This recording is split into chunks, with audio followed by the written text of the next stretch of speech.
In a world where power is inherited, not earned, and loyalty is just another currency, one woman is about to inherit a legacy she never asked for. Welcome to the Phoenician Scheme, a dark comedy wrapped in corporate satire, directed by the ever-whimsical Wes Anderson.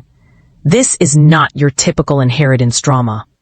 It's a twisted tale of empire, betrayal, and a nun who becomes the most unlikely CEO in cinematic history. Our story begins with Zsa-Zsa Korda, a flamboyant billionaire tycoon whose empire spans continents.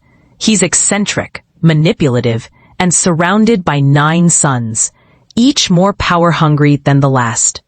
But when Zsa-Zsa announces that his entire fortune will go to his only daughter, Sister Liesl, a quiet nun living in seclusion, the family erupts. Liesl, who has spent her life in silence and prayer, is suddenly thrust into a world of boardrooms, backstabbing, and billion-dollar decisions. And she's not ready. Not yet. Power attracts enemies, and Liesl is about to meet them all. As Liesl steps into her new role, the vultures begin to circle. Her brothers, furious and humiliated, launch covert campaigns to undermine her. They hire lawyers, leak scandals, and even flirt with corporate espionage. But the threats don't stop at family. External forces emerge, rival CEOs, corrupt politicians, and a mysterious syndicate known only as the Phoenicians, a shadowy group with ties to Zsa-Zsa's darkest deals. They want the empire, and they want Liesl gone. Liesl, naive but determined, begins to transform. With the help of unlikely allies, a retired spy turned gardener, a child prodigy accountant, and a disgraced poet who once ran the company's ethics division, she learns the brutal art of survival. Wes Anderson's signature style shines here. Symmetrical shots, pastel palettes, and deadpan dialogue that masks the chaos underneath. Every scene is a chess move. Every character, a potential traitor. The boardroom becomes a battlefield, and the nun becomes a warrior. The climax erupts during a high-stakes shareholder meeting. Liesl faces a coup, engineered by her brothers and backed by the Phoenicians. The plan?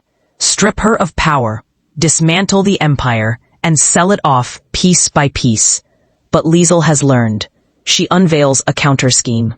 A secret clause in Zsa-Zsa's will, a hidden trust, and a surprise ally. Zsa-Zsa himself, appearing via hologram with one final message. The scene is electric. Betrayals are exposed. Alliances crumble. And Liesl, once underestimated, emerges as the true heir, not just by blood, but by brilliance. The empire is saved, but not without scars. She inherited a fortune, but she built a legacy. In the final scenes, Liesl restructures the company. She divests from corrupt holdings, invests in sustainability, and turns the empire into a force for good. Her brothers scatter, some in exile, some in prison, and one surprisingly redeemed. Zsa-Zsa dies quietly, leaving behind a legacy of chaos and brilliance. Liesl visits his grave, not with anger, but with understanding. The Phoenician scheme ends not with triumph, but with transformation. It's a story about power, yes, but also about identity, morality, and the courage to rewrite your destiny. If you enjoyed this breakdown of the Phoenician scheme, don't forget to hit that like button and subscribe for more cinematic deep dives. Which character surprised you the most? Drop your thoughts in the comments. We read every one. And if you want more Wes Anderson madness, check out our playlist of quirky worlds and twisted families. Until next time, stay curious and watch closely. The schemes are never what they seem.